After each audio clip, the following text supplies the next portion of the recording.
비트코인이 최근 몇 달간 가장 폭발적인 반등 중 하나를 기록했습니다. 이번 주 초 62,700달러로 급락한 후 BTC는 24시간도 채 되지 않아 69,000달러를 넘어서며 단 하루 만에 7% 이상 상승했습니다. 이 움직임으로 4억 달러 이상의 공매도 포지션이 청산되었고 이더리움은 12% 급등하여 2,000달러를 회복했으며 솔라나는 14% 상승하여 89달러에 근접했습니다. 이번 폭력적인 V자형 회복은 주간 RSI가 25.7에 도달하면서 나타났으며 이는 2018년과 2022년의 가장 어두운 약세장 이후 가장 과매도된 수준입니다. 시장 관찰자들은 이를 완전한 폭이라고 부르며 역사적으로 주요 바닥을 나타내는 극단적인 상황이라고 설명했습니다. 전환은 비트코인 ETF 흐름의 중요한 변화에 의해 촉발되었습니다. 6억 달러가 넘는 잔혹한 유출이 이어진 몇 주 후 화요일에는 2억 5,700만 달러의 순유입이 발생했으며 이는 2월 6일 이후 가장 큰 수치입니다. 블랙록의 IBIT가 7,890만 달러로 선두를 이끌었고 피델리티의 FBTC는 8,280만 달러를 추가했습니다. 판매 압력에서 구매 수요로의 이러한 전환은 기관 투자자들이 6만 달러 근처의 하락을 매력적인 기회로 보고 있음을 나타냅니다. 코인베이스 프리미엄 지수도 몇 달 만에 처음으로 긍정적인 방향으로 전환되어 미국 투자자들이 새로운 수요를 이끌고 있음을 시사합니다. 암호화폐 랠리는 월스트리트의 약세론자들에게 악몽으로 변했습니다. 비트코인 재무회사인 스트래터지는 골드만삭스 데이터에 따르면 250억 달러 이상의 가치를 지닌 기업 중 가장 많이 공매도된 주식이 되었으며 시장 가치의 14%가 공매도되고 있습니다. 코인베이스는 10%의 공매도 비율로 4위를 차지하고 있습니다. 비트코인이 급등함에 따라 스트래터지의 주가는 8% 상승했으며 공매도 투자자들은 손실이 커지고 있습니다. 이러한 상황은 비트코인 가격 회복이 암호화폐 선물 공매도와 주식 공매도를 모두 커버하도록 강요하면서 모든 암호화폐 관련 자산에서 랠리를 확대하는 피드백 루프를 생성했습니다. 암호화폐 산업은 첫 번째 주요 예측 시장 단속 조치를 맞이했습니다. 선도적인 예측 플랫폼인 캘시는 내부 거래로 적발되어 처벌된 두 사용자, 그 중에는 에마어비스트의 리얼리티 쇼에서 비주얼 이펙트 편집자로 일하는 아르템 카푸르, 아어텀 캐프터가 포함된다고 밝혔습니다. 카푸르는 비스트 게임즈에서의 작업을 통해 얻은 내부 정보를 바탕으로 4,000달러를 거래했습니다. 이 회사는 200건 이상의 사례를 조사 중이며 10건 이상의 활성 내부 거래 조사가 진행 중이라고 밝혔습니다. 이는 빠르게 성장하고 있는 예측 시장 분야에서 첫 번째 공개 단속 사례로 기록됩니다. 영국 금융행위감독청 FCA는 안정적인 코인 규제 샌드박스에 4개의 회사를 선정하여 규제된 디지털 달러 대안으로 나아가려는 국가의 의지를 나타냈습니다.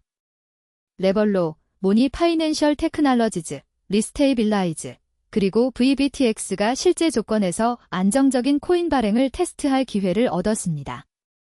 테스트는 2026년 1분기에 시작되며 그 결과는 올해 말 최종 영국 안정적인 코인 규정에 반영될 예정입니다.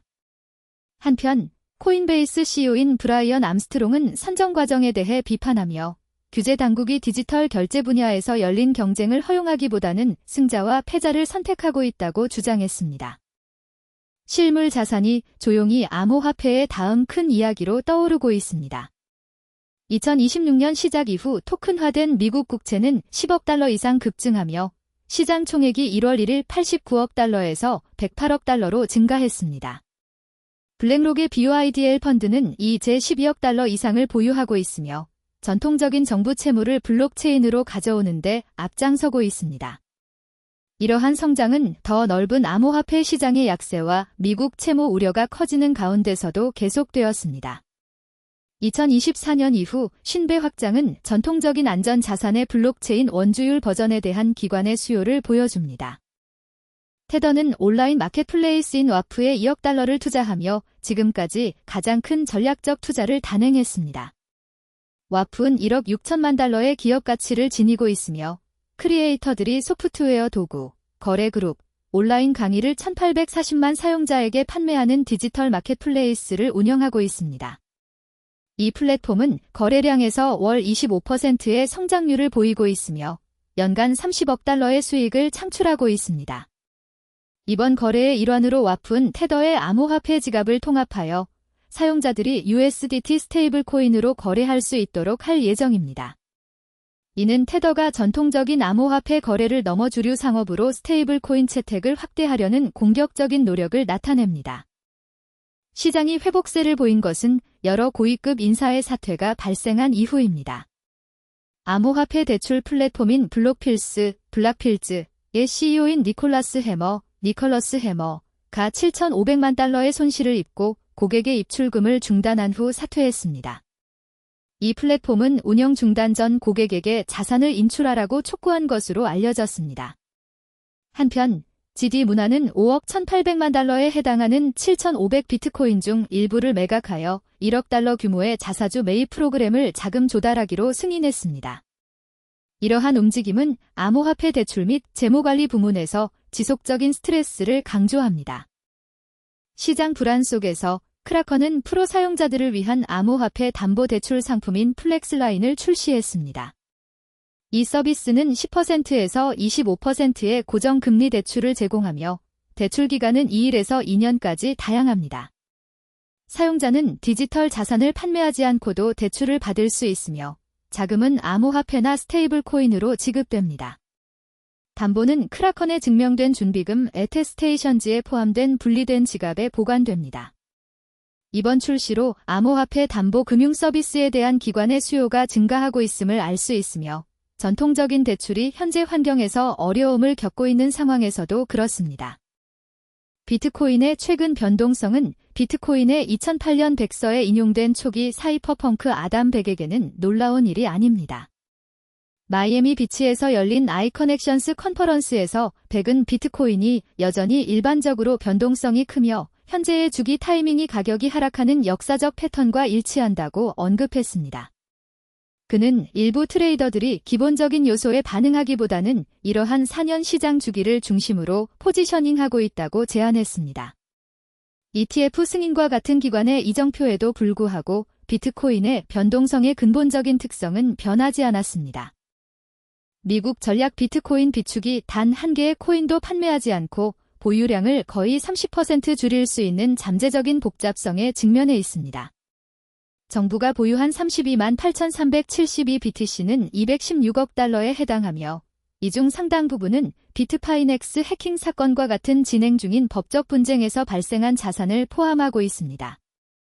트럼프의 행정명령은 범죄 절차와 관련된 비트코인의 처분을 허용하며 이는 법원 판결이 상당한 보유 자산을 피해자나 기타 청구인에게 이전할 수 있음을 의미합니다.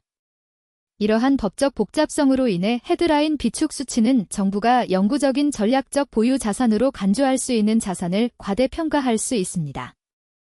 비트코인이 6만 5천 달러 이상을 유지하면서 시장은 이번 반등이 더 깊은 암호화폐 겨울을 피할 수 있을지에 대한 중요한 시험대에 놓였습니다.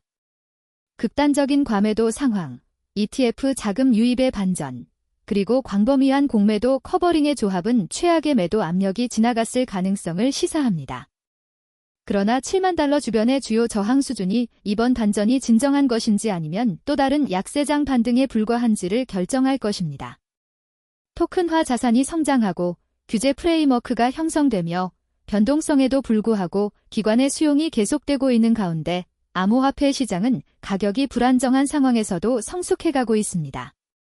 향후 몇 주는 2026년 시장 방향을 결정하는 데 매우 중요한 시기가 될 것입니다.